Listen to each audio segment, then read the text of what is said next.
ఓం నమో వెంకటేశాయ. అనుత్తమ శ్లోకధుర్యా మహత్తమ మనోధుర్యా గోవింద గోవింద. వైదేహీ మహతీ విభగ్న హృదయాత్వత్తో నవంద్యాత్ పరాత్ స్వాత్మా రామపరాయణాత్ త్రిభువనత్రణైకదీక్షావతః కాంతాసంగహతాత్మబుద్ధికలుషస్వాంతాత్మనామగ్రతః శాంతాఖండసుఖాబ్ధిపాలన విధౌ మార్గం శుభం దర్శినః అని అతులిత కరుణా వరుణాలయుడైన శ్రీనివాస పరమాత్మని భక్తిగా మనసులో భావించుకుని ప్రార్థించుకుంటూ శ్రీశుకులవారు ఉపదేశం చేసిన శ్రీమద్భాగవతం యొక్క అధ్యయన కార్యక్రమాన్ని మనం ప్రారంభించుకుందాము. యథాప్రకారం ప్రార్థనా శ్లోకాలను చదువుకుని మంగళాచరణం చేసుకుందాము. శ్రీ గణేశ ప్రార్థన. వాగీషాద్యాస్సు మనసః సర్వార్థానాముపక్రమే యన్నత్వా కృతకృత్యా స్యుః తన్నమామి గజాననం. శ్రీగురు ప్రార్థన. గురుర్బ్రహ్మా గురుర్విష్ణుః గురుర్దేవో మహేశ్వరః గురుః సాక్షాత్ పరం బ్రహ్మ తస్మై శ్రీగురవే నమః. శ్రీనివాస ప్రార్థన. శైలాగ్రకృతవాసాయ వేలాతీతదయాబ్ధయే లీలానిర్జితమాయాయ శ్రీనివాసాయ తే నమః. అథ సంకల్పః.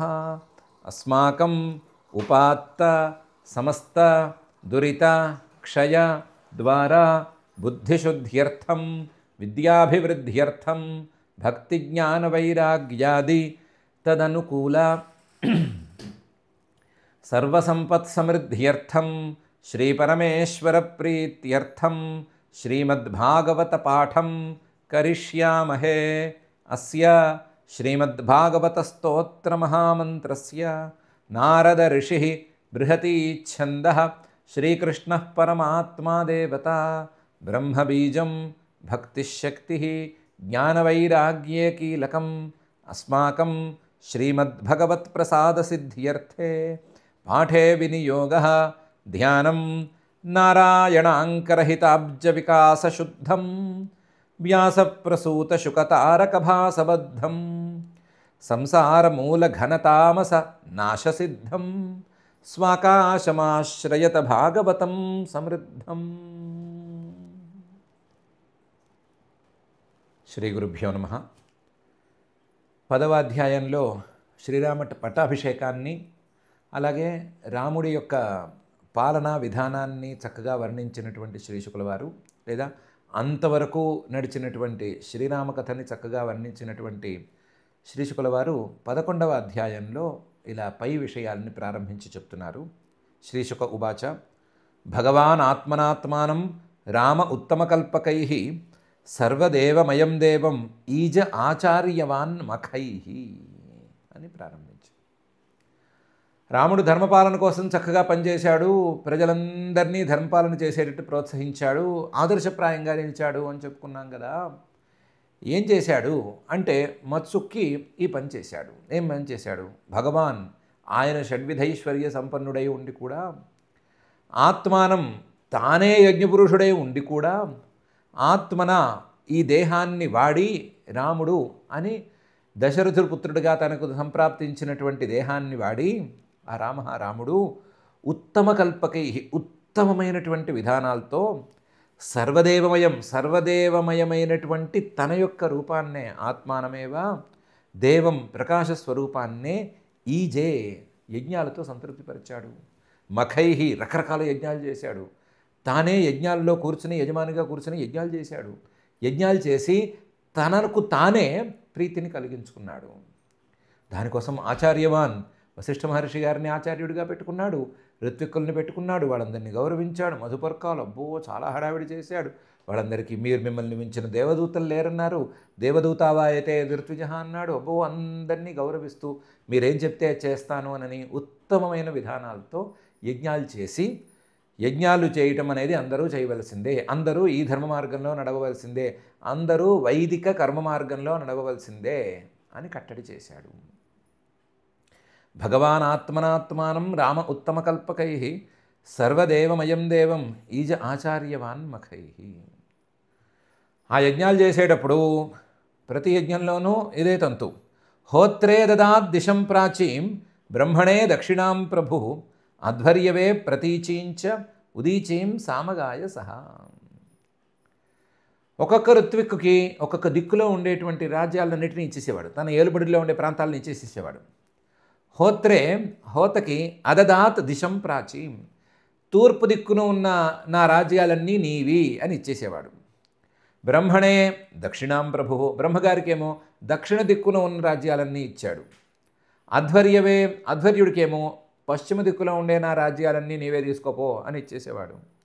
ఉదీచీం, ఉత్తర దిక్కులో ఉండేటువంటి రాజ్యాలని, అసలు ఆ దిక్కునే సామగాయ, సామ పాడేటువంటి ఉద్గాత అనే ఋత్విక్కుకి ఇచ్చేశాడు. నలుగురు ప్రధానమైన ఋత్విక్కులకి 4 దిక్కుల్లో ఉండే రాజ్యాలను ఇచ్చేశాడు. ప్రతి యజ్ఞంలో చేసేవాడు. హోత్రే దదాత్ దిశం ప్రాచీం బ్రహ్మణే దక్షిణాం ప్రభు అధ్వర్యవే ప్రతీచీంచ ఉదీచీం సామగాయ సహ. ఆచార్యాయ దదౌ శేషాం యావతీ భూస్తదంతర మన్యమాన ఇదం కృత్స్నం బ్రాహ్మణోర్హతి నిస్పృహ. ఆచార్యాయ, వీటన్నిటినీ ముందుండి నడిపిస్తున్న వశిష్ఠ మహర్షి గారికి దదౌ శేషాం, మిగిలిన భూమిని అంతా ఇచ్చేసాడు. యావతీ భూ, ఎంత భూమి ఉంటే అంత, తదంతర దిక్కుల్లో ఆయా రాజ్యాలని పనిచేసిన తర్వాత ఎంత మిగిలితే అంత మిగులు భూమంతా వశిష్ఠ మహర్షి గారికి, ఆచార్యుడికి అని ఇచ్చేశాడు. మన్యమాన, ఏమనుకున్నాడు, ఇదం కృత్స్నం, ఈ మొత్తం భూమి మొత్తం బ్రాహ్మణో అర్హతి, బ్రాహ్మణులకు చెందింది. ఎందుకు బ్రాహ్మణులకే చెందాలి? నిస్పృహ, బ్రాహ్మణుడికి ఏ కోరిక ఉండకూడదు. ఏ కోరిక లేనివాడు, ఈ భూమితో నేనేదో భోగాన్ని అనుభవించాలి అనేటువంటి ఆలోచన ఉన్నవాడు, ఆలోచన లేనివాడు ఈ భూమిని పాలించటానికి అర్హుడు అని అనుకున్నాడు. మన్యమాన ఇదం కృత్స్నం బ్రాహ్మణోర్హతి నిస్పృహ. ఆచార్యాయ దదౌ శేషాం యావతీ భూస్తదంతర మన్యమాన ఇదం కృత్స్నం బ్రాహ్మణోర్హతి నిస్పృహ. ఇత్యయం తదలంకార వాసోభ్యాం అవశేషిత తథా రాజ్ఞపి వైదేహి సౌమంగళ్యావశేషిత. ఈ రకంగా భావించుకుని మిగతా ఋత్విక్కులకి ఉన్నదంతా ఊడ్చి ఇచ్చేసాడు. చివరికి తదలంకార వాసోభ్యాం అవశేషిత, శరీరం మీద ఉండేటువంటి బట్టలు మాత్రమే మిగిలినాయి, కట్టుబట్టలతో మిగిలాడు. లేదా శరీరం మీద వేసుకున్న 1-2 ఆభరణాలు ఉంటే వాటితో మిగిలాడు, అవి విప్పి ఇవ్వలేదంతేను. తదలంకార వాసోభ్యాం అవశేషిత, శరీరం మీద ఉండే అలంకారాలు, శరీరం మీద ఉండే బట్టలు, ఇది వీటితోనే మిగిలిపోయాడు. చివరికి తథా రాజ్ఞపి వైదేహి, విదేహ రాజకన్య అయినటువంటి సీతామ్మవారు కూడా అలాగే నడుచుకుంది. సౌమంగళ్య అవశేషిత, మంగళద్రవ్యాల్ని ఒంటి మీద ఉంచుకోవాల్సిన మంగళసూత్రము, నల్లపూసలు, చెవికి దుద్దులు, ముక్కుకి ముక్కెర, ఇలాంటివన్నీ, అంటే తీసి మంగళసూత్రం అంటే ఎప్పుడో పెళ్లిలో వేసుకుని మళ్ళీ ఎప్పుడో ఏ పార్టీకో వేసుకుని వెళ్ళాలి, నల్లపూసలు అంటే అలా వేసుకెళ్ళాలి, అంతవరకు బంగారం కాబట్టి లాకర్లో దాచాలి అని అనుకునేవాళ్ళు కారు కదా. వాళ్ళు ఎప్పుడు మంగళసూత్రాలని, నల్లపూసలని వాటిని వేసుకునేవాళ్ళు కదా. మంగళసూత్రాలు అవి వేసుకుని బయటికి కనిపిస్తే ఫొటోస్కి అసహ్యంగా ఉంటుంది అని అనుకునేవాళ్ళు కారు కదా వాళ్ళు. అందువల్ల మంగళసూత్రాలను ఎప్పుడూ ధరించి ఉండేది. అవి మంగళము, సౌభాగ్యము, దానివల్ల మనకి, మన వాళ్ళకి, అందరికీ మంచి జరుగుతుంది అనే నమ్మకంతో అందరి మంచి కోసం ధరించేవాళ్ళు వాళ్ళు. అందువల్ల గాజులు, మట్టెలు, ఇవి ఉంటాయి కదా, కాళ్ళకి గజ్జెలు, ఇవన్నీ కూడా వాటన్నిటినీ మాత్రం ఎవరికి ఇవ్వకుండా అట్టుపెట్టింది, మిగతావన్నీ ఇచ్చేసేసింది. సౌమంగళ్యావశేషిత, శరీరం మీద ఉండి తీరవలసినటువంటి మంగళాభరణాలు తప్ప మిగతావన్నీ ఆవిడ కూడా ఇచ్చేసి వాటితో మిగిలిపోయింది. ఇత్యయం తదలంకార వాసోభ్యాం అవశేషిత తథా రాజ్ఞపి వైదేహీ సౌమంగళ్యావశేషిత. తే తు బ్రహ్మణ్యదేవస్య వాత్సల్యం వీక్ష్య సంస్తుతం ప్రీతాః క్లిన్నధియస్తస్మై ప్రత్యర్ప్యేదం బభాషిరే. ఈయన రాముడు అనుకున్న మాట మాత్రం వాస్తవం. ఆయన ఎవరెవరికైతే ఏమేమైతే ఇచ్చాడో వాళ్ళెవ్వరికీ అక్కర్లేదు, అవేం అక్కర్లేదు. తేతు వాళ్ళందరూ బ్రహ్మణ్యదేవ, ఈయన బ్రాహ్మణంతే ఎంత ప్రేమగా ఉన్నాడు. మిగతా వాళ్ళు బ్రాహ్మణంతే చాలా చిటపట్లాడిపోతారు, విసుకుంటారు, అసహించుకుంటారు. పాపం ఈయన మాత్రం అలా లేడు, ఈయన మంచివాడు అని అనుకుని సంతోషించి, అందులోనూ వాత్సల్యం, చాలా పిల్లల మీద ఉన్నంత ప్రేమగా ఉన్నాడు. పిల్లలకి ఇలా రాజ్యాలని పంచి ఇచ్చేస్తారు, ఈయనేమో బ్రాహ్మణులకి రాజ్యాన్ని పంచి ఇచ్చేశాడు అని అనుకుని వీక్ష్య సంస్తుతం, నిజంగా పొగిడి తీరవలసిన గుణం ఇది అని అనుకుని ప్రీతాహ చాలా సంతోషించి క్లిన్నధియ మనసంతా ఆ సంతోషంతో ఆర్ద్రమైపోతే తస్మై ప్రత్యర్ప్య తిరిగి ఆయనకే సమర్పించేసేసి ఇదం బభాషిరే ఇలా అన్నారు.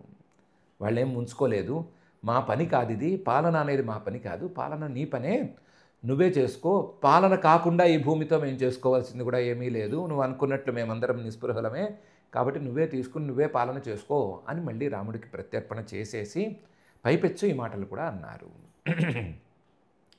తేతు బ్రహ్మణ్యదేవస్య వాత్సల్యం వీక్ష్య సంస్తుతం ప్రీతా క్లిన్నధియస్తస్మై ప్రత్యర్ప్యేదం బభాషిరే. అప్రతన్నస్త్వయా కిన్ను భగవన్ భువనేశ్వర ఎన్నోంతర హృదయం విశ్య తమోహంసి స్వరోచుష. ఏమయ్యా కొత్తగా మాకు రాజ్యాలు ఇస్తావేమిటి నువ్వు, ఎందుకు రాజ్యాలు ఇవ్వటము? అప్రతన్నస్త్వయా కిన్ను, నువ్వు మాకు ఇవ్వనిది అంటూ ఏం మిగిలింది? భగవన్ సర్వజ్ఞుడివి, సర్వైశ్వర్య సంపన్నుడివి, భువనేశ్వర మొత్తం ఈ భూమికే కాకుండా చతుర్దశ భువనాలకు కూడా ఈశ్వరుడివి నువ్వు మాకు ఇవ్వనిది అంటూ ఏం మిగిలింది? ఎన్నహ అంతర్హృదయం విశ్య, నువ్వు మా హృదయాంతరాళాల్లోకి ప్రవేశించి హంసి స్వరోచిష, నీ యొక్క స్వప్రకాశంతో, నీ జ్ఞానప్రకాశంతో, నీ చైతన్య ప్రకాశంతో, నీ సాక్షాత్కారంతో మాలో ఉండేటువంటి అజ్ఞానం అనే చీకట్లను పారద్రోలుతున్నావు కదా, దాన్ని మించి నువ్వు మాకు ఇవ్వవలసిందేముంది, ఇవ్వనిదేముంది? నువ్వు ఇచ్చే రాజ్యాలకు విలువేముంది? నువ్వు మా అజ్ఞానాన్ని పోగొట్టి మాకు మిగిల్చే స్వరాజ్యానికే కదా విలువ. కాబట్టి మాకు స్వరాజ్యాన్నే ప్రసాదించే నువ్వు ఈ రాజ్యాలను ఇచ్చి మాకేమి బాగు చేయాలి, మాకేం లాభం చేకూర్చాలి? ఇవేం మాకొద్దు. అప్రతన్నస్త్వయా కిన్ను భగవన్ భువనేశ్వర ఎన్నోంతర హృదయం విశ్య తమోహంసే స్వరోచుష. నమో బ్రహ్మణ్యదేవాయ రామాయ అకుంఠమేధసే ఉత్తమ శ్లోకధుర్యాయ న్యస్తదండార్పితాంఘ్రయే.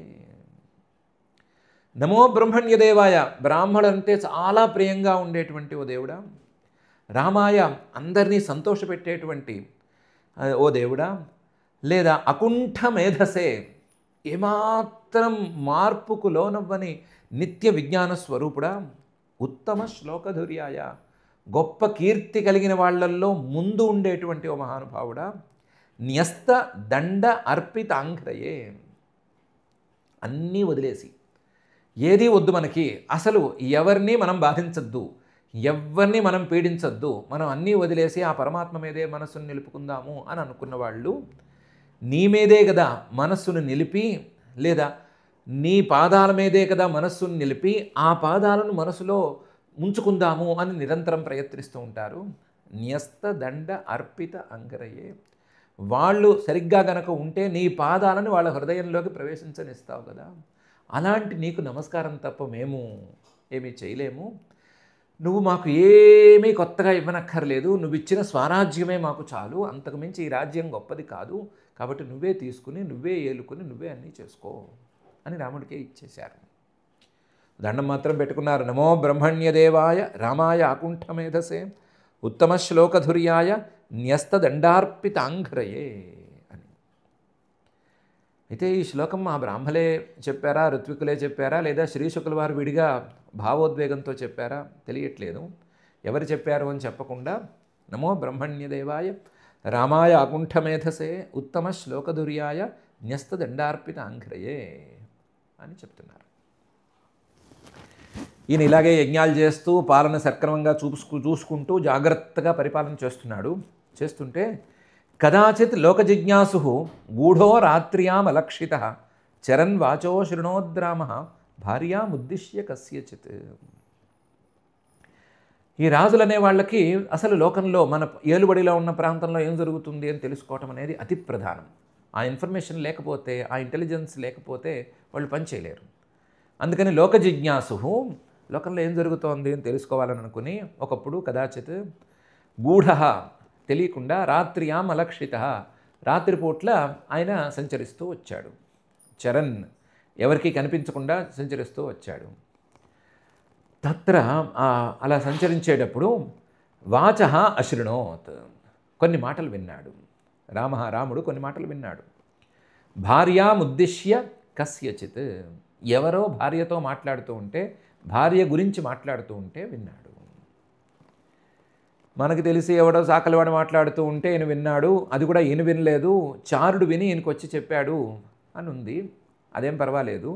ఈయన వెళ్ళాడు అంటే ఈయన డైరెక్ట్గా వెళ్ళాలని అవసరం ఏం లేదు. రాజానశ్చారచక్షుష అని నీతి శాస్త్రం. రాజులు ఎప్పుడు వాళ్ళ కళ్ళతో చూడకూడదు, వాళ్ళ కళ్ళతో చూసిన దాన్ని వాళ్ళేం నమ్మకూడదు. వాళ్ళ చారులు, గూఢచారులు చెప్పిన దాన్ని బట్టే వాళ్ళు పనిచేసుకోవాలి. వాళ్ళ ఇంటెలిజెన్స్ రిపోర్ట్స్ మీదే ఎక్కువ ఆధారపడాలి. వాళ్ళు ఇంటెలిజెన్స్లో ఉండే వాళ్ళని ఎంతగా నమ్మాలి, ఎంత విశ్వాసపాత్రుల్ని ఉంచుకోవాలి అంటే, వీళ్ళు చూస్తే ఎంత ఖచ్చితమో వాళ్ళు చూస్తే అంత ఖచ్చితంగా ఉండేటట్లు ఉండాలి. ఈ రాజులు కళ్ళతో చూస్తే ఎంత ఖచ్చితంగా ఉంటుందో, అలాగే గూఢచారులు చూసినా సరే అంతే ఖచ్చితంగా ఉంటుంది. ఆ రాజాభిప్రాయం ప్రకారమే ఉంటుంది అని ముందే తేల్చుకోవాలి. తేల్చుకునే వాళ్ళని పెట్టుకోవాలి. అలా పెట్టుకుని వాళ్ళని పంపించి వాళ్ళు ఏం చెప్తే దాన్ని అన్కలర్డ్ ఇన్ఫర్మేషన్ని సరిగ్గా ఉంచుకుని వీళ్ళు ప్రాసెస్ చేసుకోవాలి. ఇది నీతి శాస్త్రం ప్రకారం ఉండవలసినటువంటి తీరు. ఆ తీరు ప్రకారం చూసుకున్నా ఏ గూఢచారి వెళ్ళి రాత్రి పూట చూసి వచ్చి చెప్పినా సరే ఈయన కళ్ళతో చూసినట్లే కదా, ఈయన చక్షుసే కదా అతని కళ్ళు. కాబట్టి గూఢచారి వెళ్ళి చూశాడో లేదా ఈయనే వెళ్ళి చూశాడో, మొత్తం మీద రాత్రిపూట తన భార్యతో ఎవరో ఒక వ్యక్తి మాట్లాడేది విన్నాడు. కదాచిల్లోక జిజ్ఞాసు గూఢో రాత్ర్యామలక్షితః చరన్ వాచో శృణోద్రామః భార్యాముద్దిశ్య కస్యచిత్. నాహం బిభర్మిత్వాం దుష్టాం అసతీం పరవేష్మగాం స్త్రీలోభీ బిభృయాత్ సీతాం రామో నాహం భజే పునః అని విన్నాడు. ఆ దుర్మార్గుడు ఎందుకు వాగాడో ఈ వాగుడు వాగాడు. ఏం వాగాడు? నాహం బిభర్మిత్వాం దుష్టాం. తన భార్యతో అన్నాడు ఏమని? నువ్వు దుష్టురాలివి, నిన్ను నేను నమ్మను, నిన్ను మళ్ళీ నేను ఏలుకోను. నాహం బిభర్మిత్వాం దుష్టాం అసతీం, నువ్వేం మంచిదానివి కాదు. పరవేష్మగా, ఎవరింట్లోనో చాలా కాలం ఉండొచ్చావు, కాబట్టి నిన్ను నేను నమ్మను, నేను మళ్ళీ ఇంట్లో ఉంచుకోను, నువ్వు వెళ్ళిపో అన్నాడు. అన్నవాడు అన్నట్టు ఉండొచ్చు కదా. స్త్రీలోభీ బిభృయాత్ సీతాం రామః. రాముడు స్త్రీలోభి, స్త్రీ అంటే లోభం ఉన్నవాడు. అందువల్ల పరవేష్మ రావణాసురుడి ఇంట్లో సంవత్సరం పాటు ఉన్నా సరే మళ్ళీ తీసుకొచ్చి నెత్తిన పెట్టి కూర్చున్నాడు, మహారాణిగా సింహాసనం మీద కూర్చోబెట్టాడు. స్త్రీలోభి బిభృయాత్ సీతాం రామో నాహం భజే పునః. నేనలా చేయను, నేను మళ్ళీ స్త్రీలోభానికి లొంగను, కాబట్టి నువ్వు వెళ్ళిపో అని భార్యతో అన్నాడు. ఎవడి ఇష్యూ వాడు మాట్లాడుకోవచ్చు కదా. ఈ స్త్రీలోభి బిభృయాత్ సీతాం రామః అని అంటం ఎందుకు? వాడి నోటి ఇది అలా ఉంది అన్నాడు. నాహం బిభర్మిత్వాం దుష్టాం అసతీం పరవేష్మగాం స్త్రీలోభి బిభృయాత్ సీతాం రామో నాహం భజే పునః. మరి రాముల వారి రాజ్యంలో అంతా ధర్మమే అన్నారు కదా. మరి ఈ అధర్మాత్ముడు ఎలా పుట్టుకొచ్చాడు ఈ రాముల వారి రాజ్యంలో? రాముల వారి రాజ్యంలో ఇలా మాట ఎందుకు పుట్టింది అంటే దానికి ఒక చిన్నపాటి సమాధానంలాగా చెప్తున్నారు. చెప్పి పైన ఏం జరిగింది అని కూడా చెప్తున్నారు.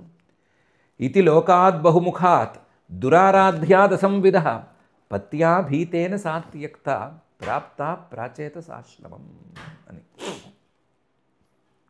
ఇది లోకం అనేది మనం ఎంత కట్టడి చేసినా సరే, ఎంత ధర్మ మార్గంలో ఉండమని బలవంత పెట్టినా సరే, వాళ్ళ తీరులో నడుచుకునేటట్లుగానే ఉంటుంది.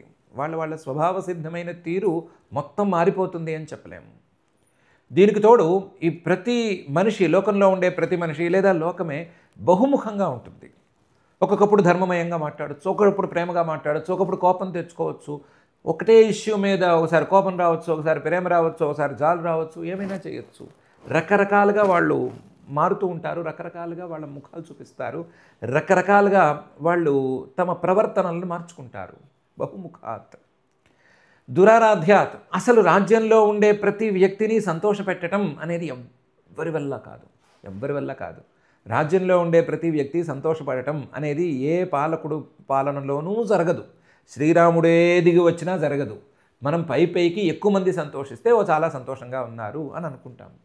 శ్రీరాముడు అంతటి వాడు పాలన చేసినా సరే అందులో అసంతృప్తి వెళ్ళగక్కేవాళ్ళు, అసంతృప్తి వర్గానికి, అసమ్మతి వర్గానికి చెందిన వాళ్ళు చాలామంది ఉంటారు. దురారాధ్యాత్. ఎందుకంటే దాదాపు ప్రజల్లో చాలామందికి అసంవిధ జ్ఞానం అనేది ఉండదు, ఇంగితం అనేది పనిచేయదు. వాళ్ళు పని చేసుకునేదో వాళ్ళు పని చేసుకుంటారు, వాళ్ళ లాభాలు ఏదో వాళ్ళు చూసుకుంటారు. కానీ కామన్ సెన్స్ అందరికీ ఉండాలని నియమం ఏం లేదు. కామన్ సెన్స్ లేని వాళ్ళు చాలామంది ఉంటారు.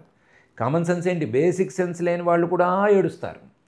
కాబట్టి ఇలాంటి లోకంలో ఏ కాలంలోనైనా సరే ఇలాగే ఉండేటువంటి లోకంలో ఇలాంటి అపవాదులు రావటం అనేది సహజం. ఎంత ధర్మపాలనలోనైనా సరే ఇది జరుగుతుంది, ఇది జరిగింది. అయితే రాముడు అనేవాడు లాంటి పాలకుడు మాత్రం మళ్ళీ సృష్టిలో ఇంకోటి పుట్టడు. ఆయన పాలనలో ఎవరైనా సరే తన మీద అసంతృప్తిగా ఉంటే ఆ అసంతృప్తిని పోగొట్టి పాలనలో ఆ పని చేయటమే పనిగా పెట్టుకున్నవాడు.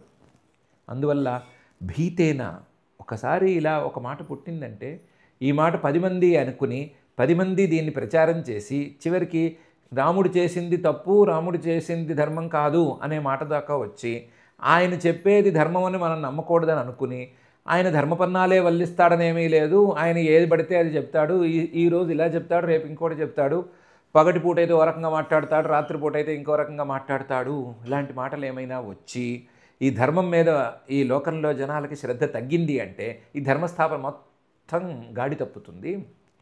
అందుకని మనం ఈ పని చెయ్యొద్దు అని అనుకున్నాడు. భీతేన భయపడ్డాడు, ఏమైనా ధర్మం తప్పుతుందేమో అని భయపడ్డాడు. భయపడి పతిగా తాను ఫెయిల్ అయినా పర్వాలేదు, రాజుగా పాలకుడుగా మాత్రం తాను ఫెయిల్ అవ్వకూడదు అని గట్టిగా అనుకున్నాడు. అనుకుని చేయరాని పనిచేశాడు. ఎంతటి వాళ్ళైనా సరే సహించలేని దుర్మార్గపు పనిచేశాడు. ఏం పనిచేశాడు? సాత్యక్త ఆవిడ్ని తీసుకెళ్ళి అడవిలో వదిలేశాడు. వదిలేశాడు కాదు, తాను వదిలేయలేదు, తమ్ముడికి చెప్పాడు వదిలేసిరమ్మని చెప్పాడు. అయితే దైవయోగం వలన ప్రాప్త ప్రాచేత సాశ్రమం, ఆవిడ ఎక్కువ నష్టపోలేదు. ఆవిడ ప్రాచేత సాశ్రమం వాల్మీకి ఆశ్రమానికి చేరింది, దైవయోగంతో చేరింది. వీళ్ళు కావాలనుకుని చేసింది కాదు, ఆ ప్రాంతాల్లో విడిచిపెట్టారంతేను. మొత్తం మీద ఆవిడ అక్కడికి చేరింది. ఇతి లోకాద్ బహుముఖాత్ దురారాధ్యాద్ అసంవిధ పత్యా భీతేన సాత్యక్త ప్రాప్త ప్రాచేత సాశ్రమం. అంతర్వత్ న్యాగతే కాలే యమౌ సా సుషువేసుతౌ కుశో లవ ఇతి ఖ్యాతౌ తయోశ్చక్రే క్రియాముని. ఆ వదిలేసరికి ఈవిడ గర్భిణి. అప్పటికి వీళ్ళకి వివాహమయ్యి చాలా ఏళ్ళయింది. మొదట్లో యువరాజ్య పట్టాభిషేకానికి ముందు కొన్నాళ్ళు కలిసి ఉన్నారు. వీళ్ళు వన వాసనలో మాత్రం బ్రహ్మచర్యాన్నే పాటించారు. అప్పుడు సంతానం లేదు. ఆ తర్వాత రాజ్యానికి వచ్చిన తర్వాత కొన్నాళ్ళకి ఇది జరిగింది. ముందు రాజ్యం మీద వాటి మీద దృష్టి పెట్టాడు. ఆ తర్వాత చాలా కాలానికి ఈవిడ కడుపుతో ఉంది. అసలు ఈవిడ కడుపుతో ఉంది, ఈవిడ గర్భిణి అనే సంగతి బయట కూడా పడలేదు ఇంకాను. వీళ్ళు తీసుకెళ్ళి అక్కడికి దించిన తర్వాత ఆశ్రమంలో బయటపడింది ఈవిడ కడుపుతో ఉంది, ఈవిడ గర్భిణి అని. అంతర్వర్తిని. ఈ పరిస్థితి ఈవిడికి ఎంత కంటకంగా మారిందో పాపం వాల్మీకి మహర్షి గారికి కూడా అంతే కంటకంగా మారింది. ఆయన కథలోని పాత్రల్లో ప్రధాన పాత్రధారుడు, నాయకుడు, సర్వగుణగణోపేతుడు అయినటువంటి శ్రీరామచంద్రుడు భార్యని కడుపుతో ఉండగా ఉందా లేదా కూడా తెలుసుకోకుండా, ఎలాంటి పరిస్థితుల్లో ఉంది అని కూడా అర్థం చేసుకోకుండా తీసుకెళ్ళి అడవుల్లో వదిలేశాడు. ఆ అడవుల్లో వదిలిన దాన్ని ఆయన కథ రాస్తున్నటువంటి పాపం వాల్మీకి మహర్షి గారు తీసుకొచ్చి ఆశ్రమంలో కాపాడుకోవాల్సి వస్తుంది. అది అంతకంటే కంటకంగా ఉంది ఆయనకి. అయితే ఆయన ఆ సిచ్యువేషన్ని సరిగ్గానే హ్యాండిల్ చేశాడు. చేసి సీతమ్మవారిని కాస్త సాంత్వనపరిచి ఇది తప్పదమ్మా, ఇది ఇలాగే జరగాలి, కూర్చోమన్నాడు. కూర్చుంది ఆవిడ. అంతర్వర్తిని గర్భిణిగా ఉంది. క్రమక్రమంగా పనులన్నీ జరిగినాయి. ఆగతే కాలే ప్రసవ సమయం వచ్చింది.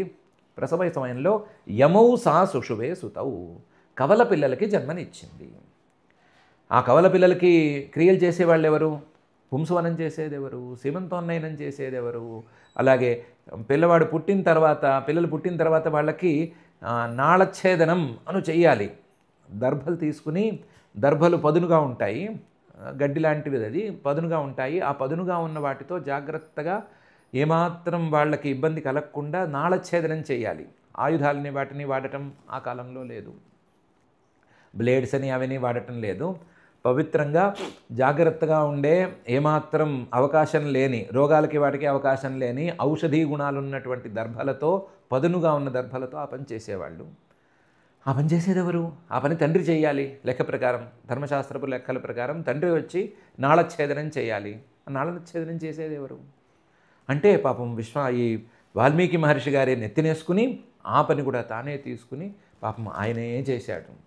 చేసి కుశో లవ ఇతి ఖ్యాతౌ, కుశః లవః అని పేరు పెట్టాడు వాళ్ళిద్దరికీ. పేరు ఎలా పెట్టాడు? పేరు పెట్టడానికి ఆయనకి ఏం కారణం ఉంది? తండ్రి పేరు పెట్టాడా, తాత పేరు పెట్టాడా? ఇవన్నీ ఏం లేవు.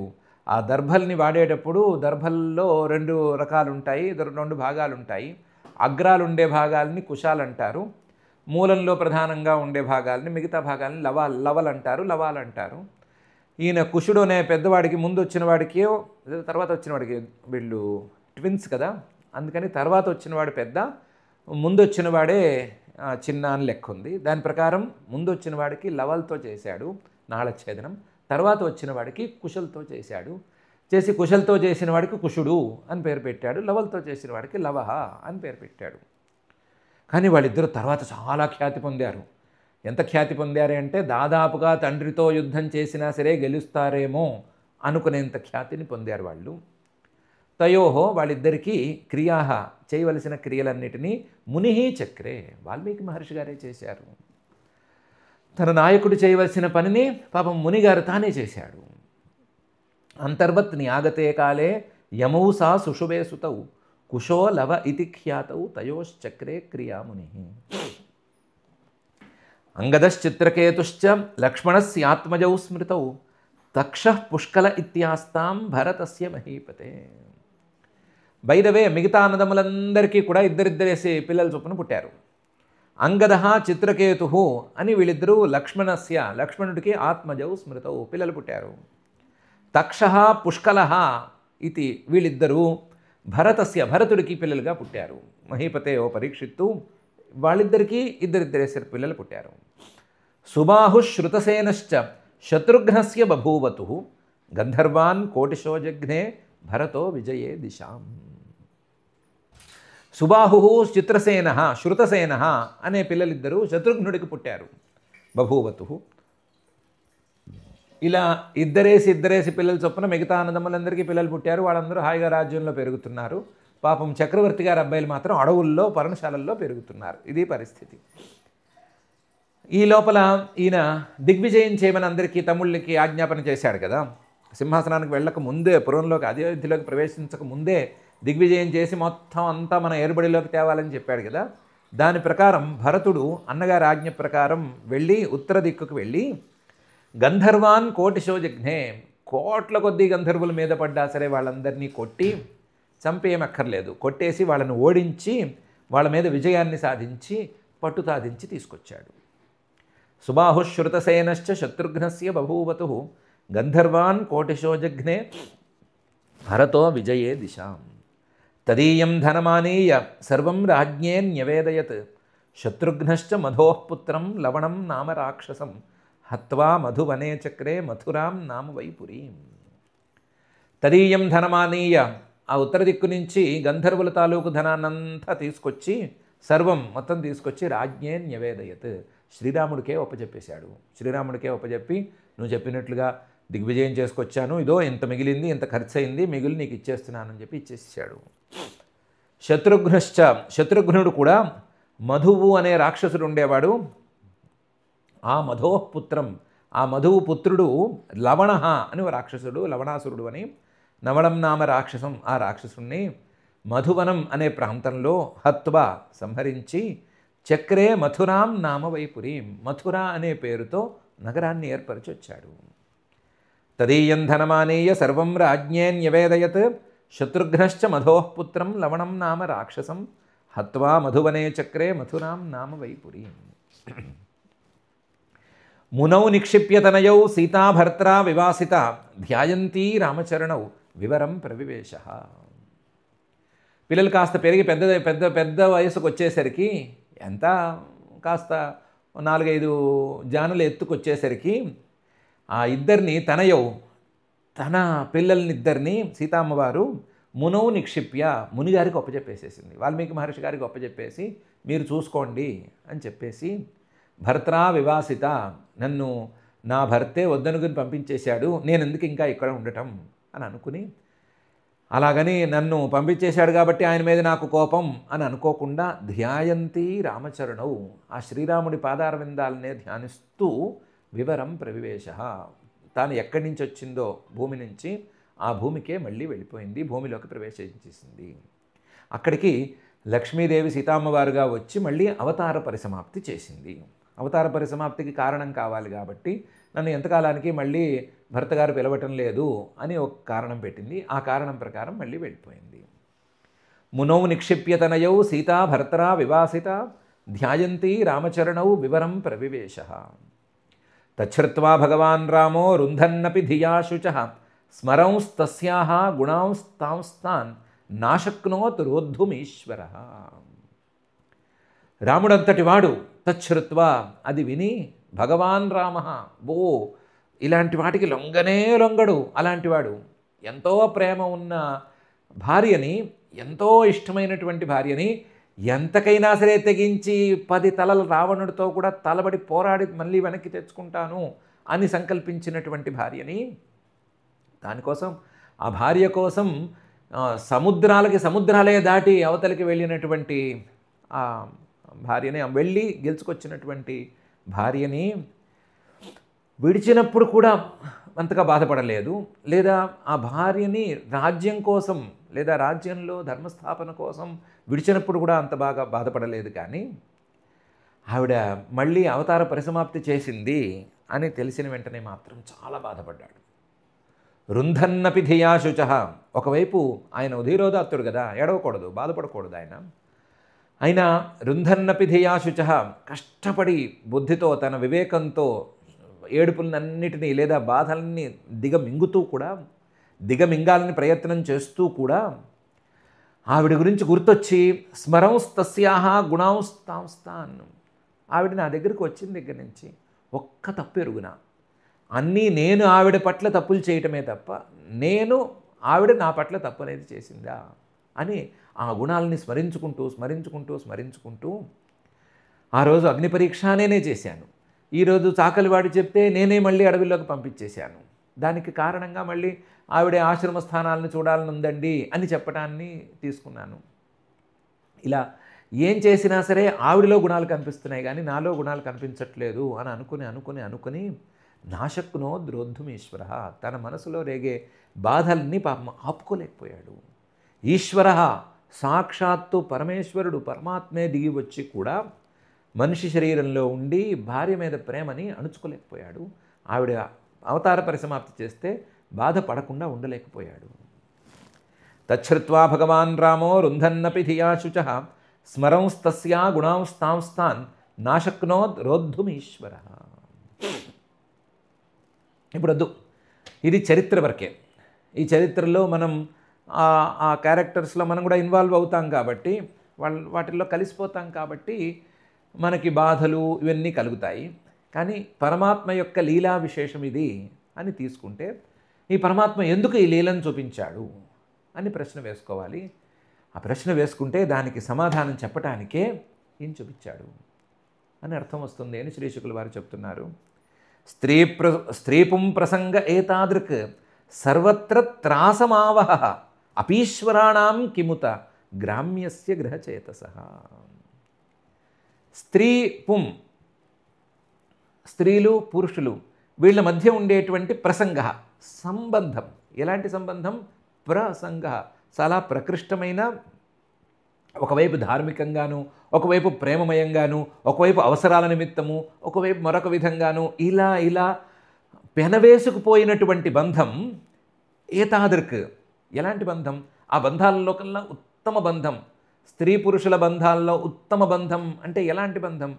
సీతారాములకు ఉండేటువంటి బంధం. సీతారాముల బంధాన్ని మించి స్త్రీ పురుష సంబంధం అనేది ఉండటానికి వీల్లేదు. ఈయన పరాక్రమంతో ఆవిడ్ని గెలుచుకోవటం ఏంటి, పరాక్రమంతో గెలుచుకున్నా సరే తండ్రి గారి అనుమతి పొందటం ఏంటి, తండ్రి గారి అనుమతి ఇచ్చిన తర్వాత పెళ్లి చేసుకోవటం ఏంటి, పెళ్ళి అయిన తర్వాత ఆవిడ ఈయనకి అనుకూలంగా ఉండటం ఏంటి, చివరికి అడవుల్లోకి వెళుతున్నా సరే రాజ్యాన్ని తృణప్రాయంగా వదిలిపెట్టేసినా సరే వెంట నడవటం ఏంటి, ఎవరో ఎత్తుకుపోతే సంవత్సరం పాటు నిద్రాహారాలు లేకుండా అలా కూర్చుని తపస్సు చేయటం ఏంటి, ఏదో వ్యాధి వచ్చిన దానిలాగా అలా కృషించిపోవటం ఏంటి, మళ్ళీ తిరిగి వచ్చిన తర్వాత కూడా అంతే, ఆయన ఏం చేస్తే అది, ఆయన ఎలా అడుగులేస్తే అలా అని నడుచుకోవటం ఏంటి, చివరికి తాను కడుపుతో ఉన్నప్పుడు ఆయన్ని విడిచిపెట్టినా సరే, ఆయన తనని విడిచిపెట్టినా సరే ఆయన మీద కోపమే లేకపోవటం ఏంటి అనే అంశాలను తీసుకుంటే, వాళ్ళిద్దరి బంధాన్ని మించి మరొకరి విషయంలో బంధం దృఢంగా ఉంటుంది అని మనం కనీసం ఊహ చేయలేం. ఒక్కసారి కూడా ఆవిడ సీతమ్మవారు ఆయన్ని ఎదిరించిన పాపాన పోలేదు, ఒక్కసారి కూడా ఆయన ఒక్క మాట పల్లెత్తు మాట అన్న పాపాన పోలేదు. అంత బాగా ఇద్దరు ఉన్నారు. ఏదో అగ్ని పరీక్షలు లాంటి కొన్ని చేదు గుళికలు తప్ప మిగతా అన్నీ సక్రమంగానే ఉన్నాయి.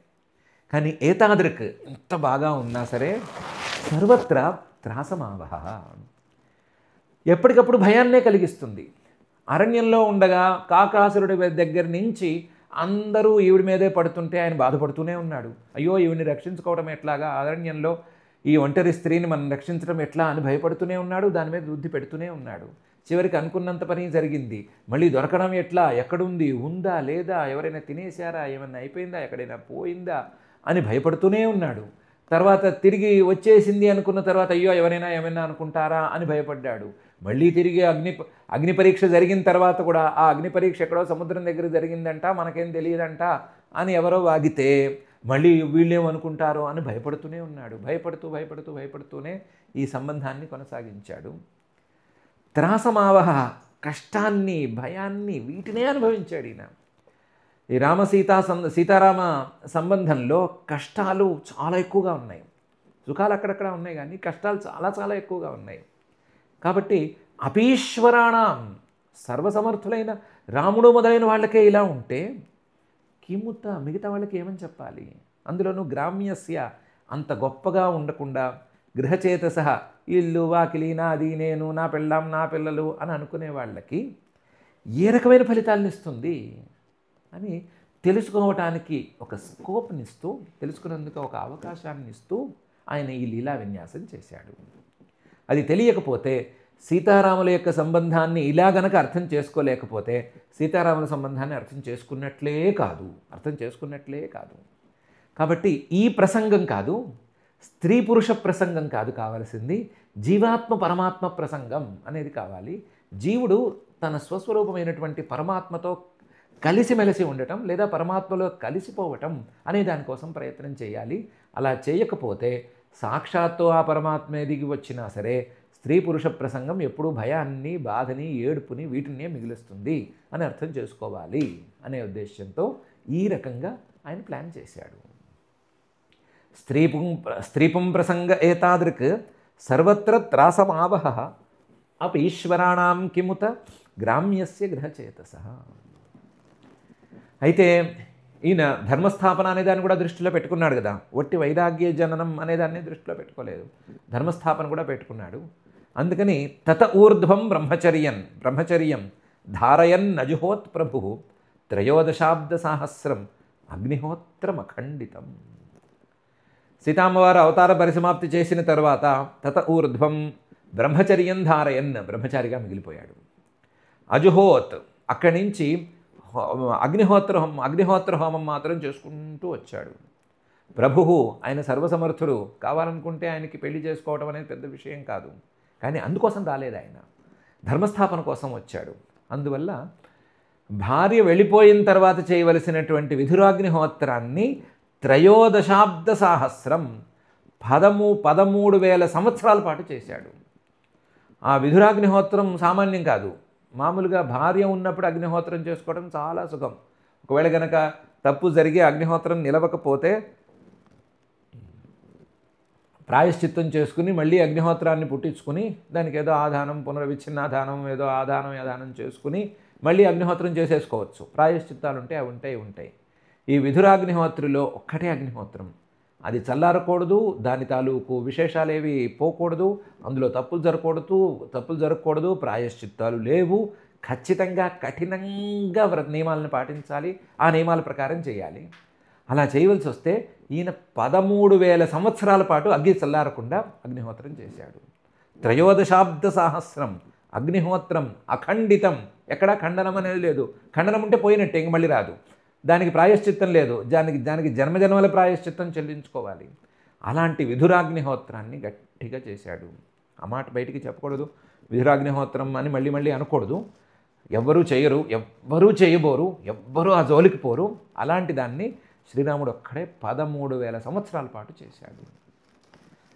తత ఊర్ధ్వం బ్రహ్మచర్యం ధారయన్ నజుహోత్ప్రభు 13 సహస్రం అగ్నిహోత్రం అఖండితం. ఇది అగ్నిహోత్రం మాత్రమే కాదు, రాజ్యం కూడా చేశాడు. అగ్నిహోత్రం మాత్రమే కాదు, పిల్లల్ని చక్కగానే మళ్ళీ ఆదరించాడు, పిల్లల్ని మళ్ళీ తీసుకున్నాడు. వాళ్ళకి రాజ్యాలు, ఎవరెవరు ఎక్కడికి వెళ్ళాలి, తమ్ముళ్ళు ఎక్కడికెక్కడ సెటిల్ అవ్వాలి, తమ్ముడు పిల్లలు ఎక్కడెక్కడ సెటిల్ అవ్వాలి, ఎవరెవరికి ఏమేం భాగాలు, ఎక్కడెక్కడ ఏమిటి, ఇది హడావిడి చేస్తూనే ఉన్నాడు. పుష్పక విమానం వాడుతూనే ఉన్నాడు. పుష్పక విమానంలో ఈ ప్రదేశం నుంచి ఆ ప్రదేశానికి ఎగిరి వెళుతూనే ఉన్నాడు. వెళ్ళి అక్కడ వ్యవహారాలు చూస్తూనే ఉన్నాడు. మళ్ళీ సాయంత్రం సూర్యాస్తమానం లోపల వస్తూనే ఉన్నాడు. అన్నీ బ్యాలెన్స్ చేస్తున్నాడు. అన్నీ మేనేజ్ చేస్తూ చేస్తూ చేస్తూ చేస్తూ ఇంకా చాలు అవతార పరిసమాప్తి చేయాలి అని అనుకున్న రోజున స్మరతాం హృది విన్యస్య విద్ధం దండక కంటకై స్వపాద పల్లవం రామ ఆత్మజ్యోతిరగాత్తత. తన పాదాలు ఇక మీద ఈ భూమి మీద ఉండటం చాలు అని అనుకున్నాడు. భూమి మీద ఉండటం అనేది ఇంకా చాలిద్దాము అనుకుంటే ఎక్కడ ఉంచాలి ఈ పాదాలని? స్మరతాం హృది విన్యస్య, ఎవరెవరైతే తనను స్మరిస్తారో, ఎవరెవరైతే వాటిని స్మరిస్తారో వాళ్ళ హృదయాల్లో ఉంచేద్దాము అని అనుకున్నాడు. స్మరతాం హృది విన్యస్య. ఎలాంటి పాదాలవి? విద్ధం దండక కంటకై. తండ్రి గారు సవితి తల్లికి ఇచ్చిన మాట కోసం పాదుకలు లేకుండా 14 సంవత్సరాలు దాదాపుగా అడవిలో తిరిగి ఆ అడవిలో ఉండేటువంటి ముళ్ళన్నీ గుచ్చుకోగా మొరటుగా మారిపోయినటువంటి పాదాలు. విద్ధం దండకాసుర దండకారణ్యంలోని ముళ్ళతో విద్ధం గుచ్చబడి మొరటుగా మారిపోయినటువంటి పాదాలవి. నిజానికి స్వపాద పల్లవం, చిగురుటాకులాగా మృదువుగా మెత్తగా ఉండేటువంటి పాదాలవి. వాటిని ధర్మం కోసం, సత్యం కోసం, పితృవాక్య పరిపాలన కోసం, లేదా తండ్రి గారిచ్చిన మాట పరిపాలించటం కోసం, వీటి కోసం ఆ మృదువుగా ఉండవలసినటువంటి పాదాలని మొరటుగా చేసుకుని ముళ్ళతో గుచ్చుకొని ఉన్నటువంటి ఆ పాదాలని, వాటిని స్మరతాం హృది విన్యస్య, ఎవరు స్మరిస్తే వాళ్ళ హృదయంలో ఉండేటట్లుగా అనుకుని, ఎవరు స్మరించినా సరే ఆ పాదాలని స్మరిస్తే మృదువుగా ఉన్న పాదాలు గుర్తుకు రాకూడదు, ముళ్ళతో గుచ్చిన పాదాలు గుర్తుకు రావాలి. ఈ ముళ్ళు ఎందుకు గుచ్చుకున్నాయి అంటే తండ్రి గారి ఆదేశాన్ని పరిపాలించడం కోసం. ఆయనంతటి వాడే అలా చేస్తే మనం కూడా తల్లిదండ్రులు చెప్పినట్టు వినాలి, గురువులు చెప్పినట్టు వినాలి అని అనిపించేలా చేయటం కోసం ఇలా ఉంచి ఆ శ్రీరాముడు అగాత్తత అక్కడి నుంచి బయలుదేరి వెళ్ళిపోయాడు. ఎక్కడికి వెళ్ళాడు? ఎక్కడికి వెళ్ళలేడు. ఎక్కడికి వెళ్తాడు? ఆత్మజ్యోతి, అందరిలోనూ ఉండేటువంటి, అందరి యొక్క స్వస్వరూపమైనటువంటి వ్యాపకమైన ఆ పరమాత్మ ఎక్కడికి వెళ్తాడు? ఎక్కడికి వెళ్ళాడు. ఆత్మజ్యోతి స్వరూపంగా మారిపోయాడు. ఏదో ఒక శరీరాన్ని ధరిస్తే ఆ శరీరంలో మాత్రమే ఉండేటట్లు, ఆ శరీరంలో మాత్రమే రాముడు అనేటువంటి పేరును మనం చూసుకునేటట్లు, కానీ ఆ శరీరాన్ని అక్కడితో ఉపసంహరించి ఆ శరీరంతో సంబంధం లేకుండా మళ్ళీ స్వస్వరూపానికి చేరుకుంటే రామ అనే పేరుతో మళ్ళీ వ్యాపకమైన ఆత్మప్రకాశాన్నే మళ్ళీ మనం చెప్పుకోగలిగినట్లు అనే స్థితికి తెచ్చాడు. ఈ విధంగా అవతార పరిసమాప్తిని చేశాడు. స్మరతాం హృది విన్యస్య విద్ధం దండక కంటకై స్వపాద పల్లవం రామ ఆత్మజ్యోతిరగాత్తత అని శ్రీశుకుల వారు ఈ శ్లోకంలో చెప్తున్నారు. దీంతో ప్రస్తుతానికి రామావతార పరిసమాప్తి జరిగింది అనే సూచనను మాత్రం ఇచ్చారు. రామావతార పరిసమాప్తి జరిగిపోయింది అని. అయితే ఇంతవరకు చెప్పినటువంటి శ్లోకాల్లో రాముడి యొక్క ధర్మనిష్ట, ఆ ధర్మనిష్టలో భాగంగానే ప్రజల్లో ఎవరైనా సరే తప్పుగా తన గురించి అనుకుని తాను చెప్పిన మాటని వినని పరిస్థితి ఏమైనా వస్తే ఈ ధర్మం అనేది గాడి తప్పచ్చేమో అనేటువంటి భయం, ఆ భయంతో ఆయన చివరికి త్యాగం చేసి తనకు చాలా ప్రాణసమమైనటువంటి భార్యనే అడవిలో విడిచిపెట్టేసేయటం. ఆవిడ కడుపుతో ఉందని తెలుసో తెలియదో కూడా క్లారిటీ లేదు. తెలుసని కొందరంటారు, తెలియదని కొందరంటారు. మొత్తం మీద అలాంటి పరిస్థితుల్లో ఉండే భార్యని వదిలిపెట్టిన తర్వాత కూడా ఆవిడ అక్కడికక్కడే మళ్ళీ రాజ్యానికి తిరిగి రాకుండా వెళ్ళిపోయినా సరే బలంగా ఉండి ఆ తర్వాత కూడా బ్రహ్మచర్య వ్రతంతో పాలనా వ్యవహారాల్లోనే నిలబడిపోయి ధర్మస్థాపనకు తోడ్పడి రాజవంశాన్ శతగుణాన్ స్థాపయిష్యతి రాఘవ అని వాల్మీకి గారు చెప్పినట్లుగా ఎక్కడికక్కడ రాజవంశాలను స్థాపించి పెంచి పెద్ద చేసి తన తమ్ముళ్ళని వాళ్ళ పిల్లల్ని అలా అందరినీ ఎక్కడికక్కడ సెటిల్ చేసి ఎక్కడికక్కడ ఒక పాలకుడు, ఆ పాలకుడు ధర్మాచరణలో ఉంటే ఆ పాలకుడిని చూసినటువంటి మిగతా ప్రజలు కూడా ధర్మాచరణలో ఉండేటట్లుగా ఏర్పాటు చేసి ధర్మస్థాపన ధర్మపాలన అనే పనిని చక్కగా చేసి ప్రజలందరూ ధర్మ మార్గంలో నడుచుకోవటానికి మరొక అవకాశాన్ని కల్పించి ఆయన ఎలా అందరినీ అనుగ్రహించాడు అనేటువంటి విషయాలను చెప్పారు. దాంతో పాటుగా ఎవరైనా సరే ఆయన పాదాలని ఒక్కసారి గుర్తు చేసుకున్నా, పాదాలని మనసులో ఉంచుకున్నా, ఆయన పాదాలకు ముళ్ళు ఎందుకు గుచ్చుకున్నాయి అని ప్రశ్నించుకుంటే తండ్రి గారు తల్లిగారికి ఇచ్చినటువంటి మాట ప్రకారం గుచ్చుకున్నాయి అని తోచేటట్లుగా, అలా తండ్రి గారి మాట ప్రకారం ఈయన అడవులకు వెళ్ళి 14 ఏళ్ల పాటు ఎన్ని తిప్పలైనా పడ్డాడు, చెప్పులేసుకోకుండా తిరిగాడే తప్ప దాన్ని మీరలేదు అనే విషయం గుర్తు చేసుకునేటట్లుగా, అలా మనమందరము కూడా ఉండాలి అని అనిపించేటట్లుగా ఎలా నడుచుకున్నాడు అనే విషయాల్ని చెప్పారు. దీనికంటే పై స్థాయిలో స్త్రీపుం ప్రసంగ ఏతాదరకు సర్వత్ర త్రాసమావహ అపీశ్వరాణం కిముత గ్రామ్యస్య గ్రహచేతస అనే భావం కాస్త ఆలోచన ఉన్నవారికి ఎవరికైనా సరే రావాలి అనేటువంటి అభిప్రాయాన్ని తెలియచేయటం కోసం ఈ పని చేశాడు అనే విషయాన్ని కూడా శ్రీ శుకుల వారు చాలా విస్తృతంగా చెప్పారు. మనం ఈ రామావతార మహిమని కానీ లేదా రామావతార తాత్పర్యాలని కానీ రామావతార విశేషాలని కానీ ఇంత తక్కువ శ్లోకాల్లో తెలుసుకోవటం అనేది దాదాపు అసాధ్యం.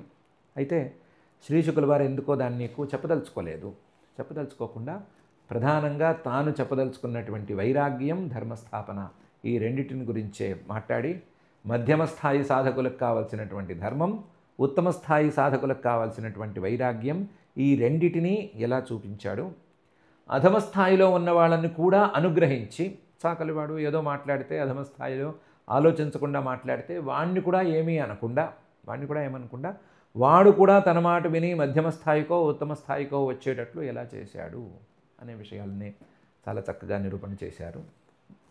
మనం యథాసంభవంగా ఈ రాముల వారి కథని చక్కగా చెప్పుకున్నాము. కోర్స్ ఇంకొంచెం బాకీ ఉంది, ఇంకా కూడా ఒక రోజుకు కావాల్సినంత బాకీ ఉంది, దాన్ని కూడా చెప్పుకుందాము.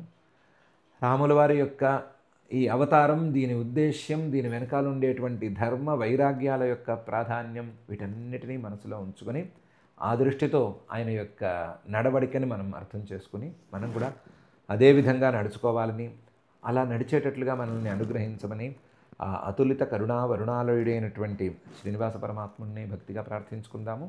ఆ ప్రార్థనతోనే ఈ 19 శ్లోకాల పారాయణ కార్యక్రమం చేసుకుందాము. అథ శ్రీమద్భాగవతే పారమహంస్యాం సంహితాయాం నవమస్కంధే ఏకాదశాధ్యాయే శ్లోకాః.